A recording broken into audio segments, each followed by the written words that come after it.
the prerogatives of the majority. Okay, can we have some quiet, please? Okay, good afternoon, everyone. I am proud to be joined by Senators Durbin, Murray, and Stabenow. Now, when the Democrats won the majority, I said it was the end of the Senate legislative graveyard. The Senate is moving forward on our two-track infrastructure strategy, and it's going along well. We are making good progress. We've already held more votes on amendments than in any of the recent years under Leader McConnell. Already, and we're only in July. Before the start of the bipartisan infrastructure proposal, 56 amendments had received roll call votes this year. Yesterday, we voted on 3 amendments and adopted 2 of them, one led by Senators Thune and Tester, another by Senators Padilla and Moran, bipartisan. Both were adopted with more than 90 votes. Today, we voted on 2 more amendments, and we're working up to set additional votes this afternoon. This is how the Senate is supposed to work. I'm proud of the work done by our members throughout the weekend to move this bill forward. The Senate will continue to work through the bipartisan infrastructure bill on the floor, but we must work efficiently to set up those votes. That requires cooperation, as you know, between the majority and the minority. And as a reminder to everyone, we've already gone through this same process with several bipartisan bills this year, with the Anti-Asian Hate Crimes Bill, the U.S. Innovation and Competition Act, and the Water Infrastructure Bill. And since I know all of you want to know about the upcoming schedule, the Senate will complete both the bipartisan infrastructure bill and the budget resolution before we leave for August recess.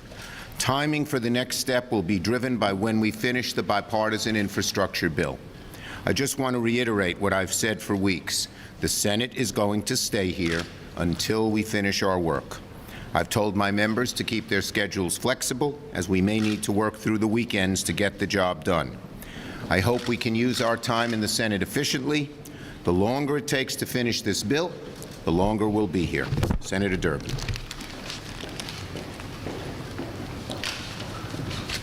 Many on the Republican side want us to forget January 6th.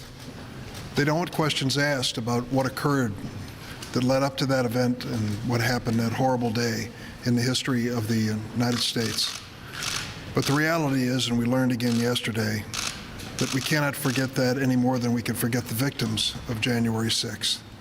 Yesterday, it was announced by the D.C. Police Department 2 more officers had taken their lives who had participated in January 6th. That is a heartbreaking situation. We are now up to 4 police who lost their lives in this circumstance, and over 140 who were injured, seriously injured during the course of that demonstration. It really makes the point, whether it's a commission, a bipartisan commission, which we supported and Senator McConnell opposed, or whether it's a special committee by Speaker Pelosi, there are many questions that have to be asked to make sure that the record is complete and we don't end up with a smorgasbord of conspiracy theories, which we're hearing from the right wing, that blame everyone but the real culprits on January 6th. It's a mission that all of us share as members of Congress to get the truth on the record. This experience on the floor of the Senate, I just want to echo the words of Senator Schumer, really brings back to mind the Senate that I knew and thought was an institution that really served this country well. For so many years, we have been bogged down by the filibuster, by the 60-vote rule, by the effort to keep everything off the floor and everything away from a roll call vote, that the Senate has sunk into the shadows. Now you can see this week, when the Senate comes alive on a bipartisan basis with this infrastructure bill, a much different attitude. People know that we can make history in the Senate this week by an infrastructure bill that is long overdue.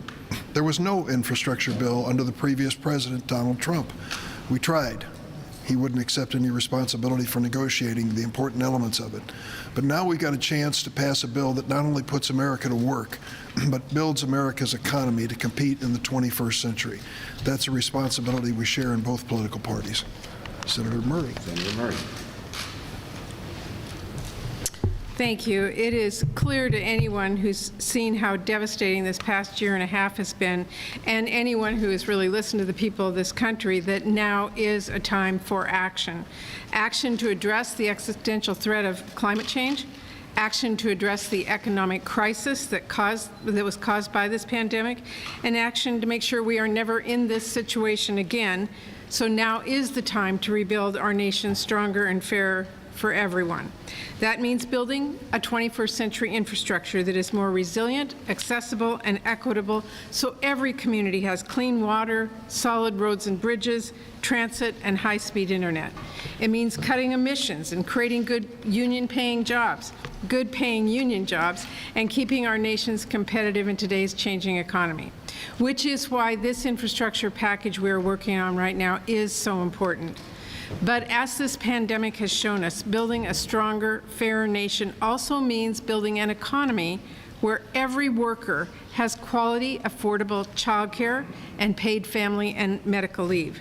It means building an education system where every young learner has pre-K and every adult learner has the option to pursue a higher education. It means modernizing our public health system and ensuring it serves every community, keeping a roof over everyone's head and making sure housing is affordable for every American, making sure people with disabilities and older Americans have the home and community-based services that they need to live independently in their communities, and supporting the workers who provide that critical care. And it also means providing immigrants a fair pathway to citizenship. In short, it means we have a lot of work ahead of us, which is why Democrats are so committed to pressing forward on this two-track process. People do not have time to wait. Families in my home state of Washington are paying more for child care than rent. Parents across America are choosing between a paycheck and staying home to care for a newborn. Communities are facing the effects of climate change, like the wildfires out west that have become a part of every summer. That's why we need to take action right now. Thank you.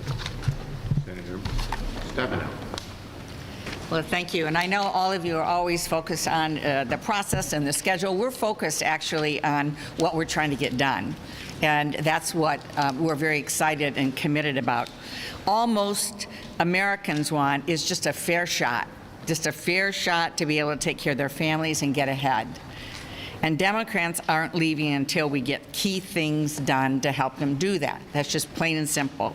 Working with Republican colleagues when they share our values, which is terrific, and continuing on our own to complete the agenda American working families need and deserve. Investing in our roads and bridges and high-speed internet and getting rid of lead pipes, that's important. I certainly know that coming from Michigan and representing Flint. Then we're going to tackle the climate crisis and create millions of good-paying jobs in the process, which is very exciting. But we're not stopping there. We can't build back better without building up our families. We're going to continue the biggest tax cut in a generation for working families, and we're going to bring down the cost of the things that keep people up at night. Childcare, cost of medicine, cost of college, and more. And the good news is we can pay for all of it. We can pay for all of it by just making sure that millionaires and billionaires pay their fair share. People who are working hard every day are just trying to get ahead, and they need to know that someone has their back. And the good news is we do. Thank you, my colleagues. Now, before we take questions, I want to read a statement. Senators Gillibrand and I have released a statement a short while ago, which follows a statement we released in March calling on the governor to resign. Let me read you the statement. This is from Senator Gillibrand and myself. As we have said before, the reported actions of the governor were profoundly disturbing, inappropriate, and completely unacceptable. Today's report from the New York State Attorney General substantiated and corroborated the allegations of the brave women who came forward to share their stories, and we commend the women for doing so. The New York State Attorney General has conducted an independent, thorough, and professional investigation that found the governor violated state and federal law, had a pattern of sexually harassing current and former employees, retaliated against one of the accusers, at least one of the accusers, and created a hostile work environment. No elected official is above the law. The people of New York deserve better leadership in the governor's office. We continue to believe that the governor should resign. Yes. Peter, well, on that front, I mean, did you watch the governor's statement? Clearly, he didn't resign, so what is your reaction to that? I continue to believe the governor should resign. Yes, next. And if he doesn't, should the legislature impeach him and then remove him from office? As I said, I continue to believe the governor should resign. Yes. What's your personal relationship going to be with him going forward? And we still work and deal with it? As I said, I continue to believe that he should resign. Different topic. Yes. So on eviction moratorium, are Yes. you going to hold a vote on the Senate on that? Look, we are focusing on two things in the Senate right now where we can get things done. Number one, we are urging the administration to pursue every area that they can extend the moratorium, every area, because we need it extended. Second, we are urging the federal government to put pressure on the states to get out the money. 2 weeks ago, before the moratorium expired, I had a press conference with housing advocates because New York had not sent out its share of money. In fact, as of 3 weeks ago, New York and South Carolina were the only states that didn't send anything out.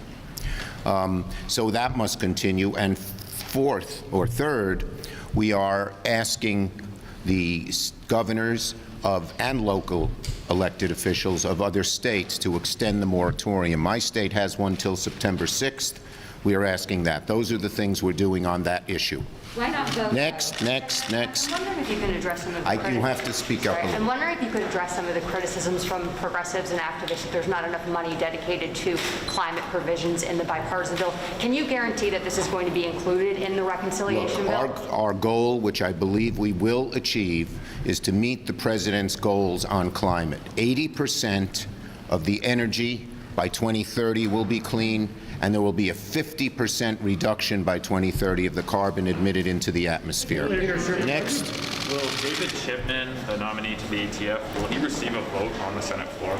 We are still trying to garner all of the votes that we can for Mr. Shipman. Stay tuned.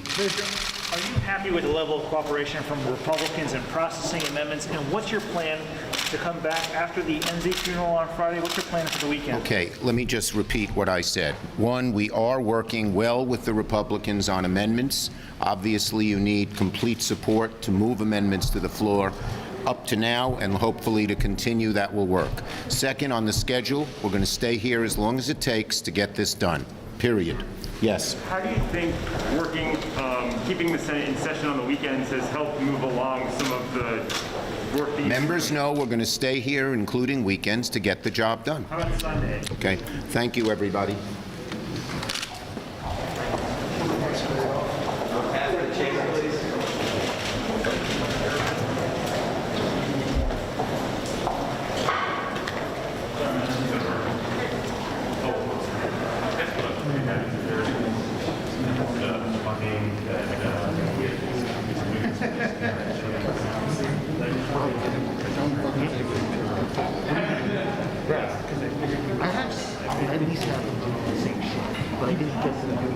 What's up, folks? This one will be less boring.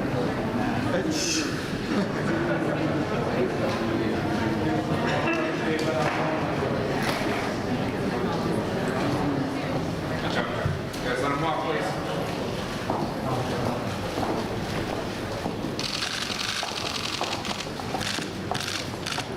Well, you all remember what they used to say about Chuck over in the house. You never want to get between Chuck and the camera.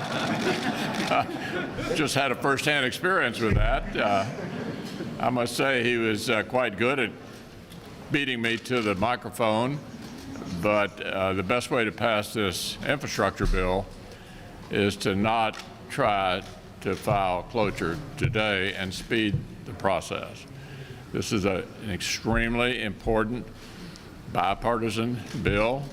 There's an excellent chance it will be a bipartisan success story for the country, and to try to truncate an amendment process on something of this magnitude, I think is a mistake. So if the Majority Leader files cloture today, I'll be encouraging my colleagues, including the negotiators, not to invoke cloture on Thursday. If you look at the calendar he's laid out, we know we're going to be here next week anyway. The reckless tax and spending resolution will be coming next. That does have an end time on it. It's not subject to filibuster. So my best advice to the Majority Leader would be to slow but steady wins the race. Well, as the leader pointed out, we've got a bipartisan bill in front of us that's been negotiated for some time by a number of members on both sides of the aisle. But for most of our members, the first time they've seen it was Sunday night, really Monday morning. And it's more than 2,700 pages long, which somebody has pointed out is twice the size of the Bible. And in typical highway bill debates that I've been associated with through the years, it takes about 3 weeks to move a highway reauthorization across the floor. And in those cases, you've had a lot of committee input. It's gone through regular order. You've had at least 3 committees that have vetted it, and a lot of the members of those committees have had opportunities to offer amendments. That hasn't been the case here. And so I would echo what the leader said about ensuring that we have a robust amendment process, that members on both sides who were not a part of that gang of 20 get a chance to have their voices heard in this process, and stay away from any artificial deadlines. I think you ought to let this process and this play out. We're talking about a huge, huge amount of money here, over $1 trillion or around $1 trillion, depending on whose numbers you use. I understand, though, that the rush to get this done is so that Senator Schumer and the Democrats can then move to that $3.5 trillion tax and spending spree that they want to get on immediately after the bipartisan bill. And what's interesting about that really is that if you look at what the House of Representatives is saying, is they're saying, well, you can't move one without the other. So essentially Nancy Pelosi is saying, I'm going to hold hostage the bipartisan bill until I can get my $3.5 trillion reckless tax and spending spree bill voted on in the House of Representatives, which I think ironically is what makes the American people so cynical about Washington, D.C. You actually have a bipartisan process trying to produce a bipartisan result on an issue that's of great concern to the American people, infrastructure, and you've got the Speaker of the House of Representatives literally saying she's going to hold it hostage. She's going to hold the bipartisan bill hostage and take it prisoner until she gets the $3.5 trillion that they're going to do purely on a partisan basis around here, and I think that would be a really unfortunate outcome for the American people, and one that I hope they will avoid in the interest of doing the right thing by people in this country, and that is allowing these bills to be considered separately, independently, and not taking the highway bill hostage to the $3.5 trillion tax and spending spree bill that they're going to try and get to follow on right behind it. When it comes to COVID, there should only be one message to the American people, and that message is vaccines work. If you want to protect yourself, protect your family against coronavirus, the best thing you can do is get vaccinated. I'm a doctor. I've been vaccinated. My wife's been vaccinated. Our kids have been vaccinated. There is overwhelming evidence, that for people who have been vaccinated, that provides significant protection against any serious disease. If you have specific questions, talk with your doctor. But now for the chaos and the confusion that's coming out of the White House and the CDC, they are guilty of medical malpractice. May 13th, a number of us were with the President in the White House when the CDC and the President both announced that you no longer need to wear a mask indoors or outdoors if you have been vaccinated. The President took off his mask. The 6 of us Republican senators who were meeting with him took off our masks. But now what we have is a flip-flop by the administration and the CDC to say even if you are vaccinated, you need to go back to wearing a mask indoors. How are you going to encourage people who have not been vaccinated to get vaccinated if the message to them is even if you're vaccinated, you still need to go wear a mask indoors? That's why people at home are concerned, angry, there's anxiety, because if the White House has flip-flopped on this, are they going to flip-flop on shutdowns? Are they going to flip out on lockdowns, on closing schools?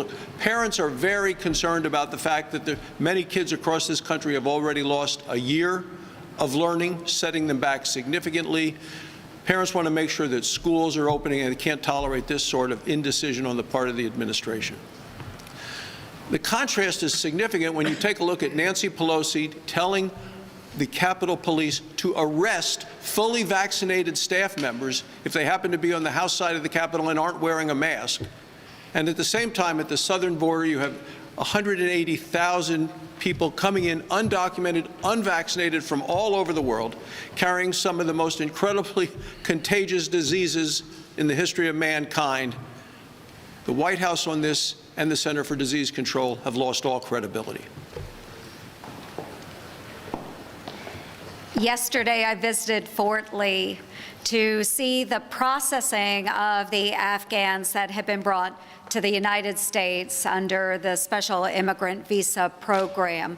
It was extremely heartening to be able to visit with the Afghans and their family members and to see the smiles on those children as they were embracing their new home. And while I am heartened to see that we have a number of Afghans that are being brought into the United States and are able to get to those third country nations, we have thousands upon thousands that are still in Afghanistan. And because of the haphazard withdrawal that the Biden administration has done with our troops in Afghanistan, we see more and more of the territory falling to the Taliban.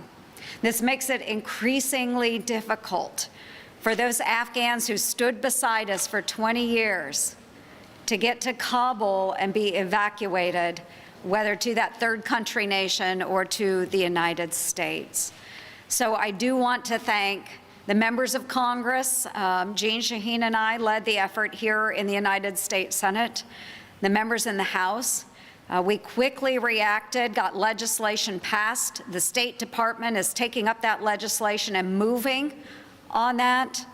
But we need the Biden administration to do more and to push harder, get the vetting process done, engage while we can, and save as many as we can.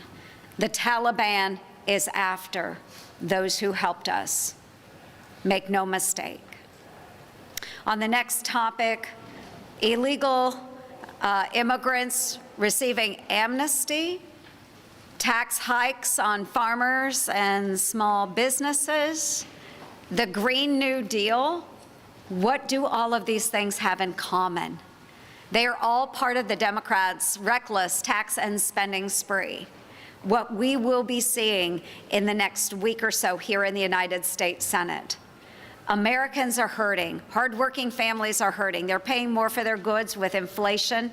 And now the Biden administration wants to turn around, hike up their taxes, continue to force them to pay more for the goods and services that they need every single day.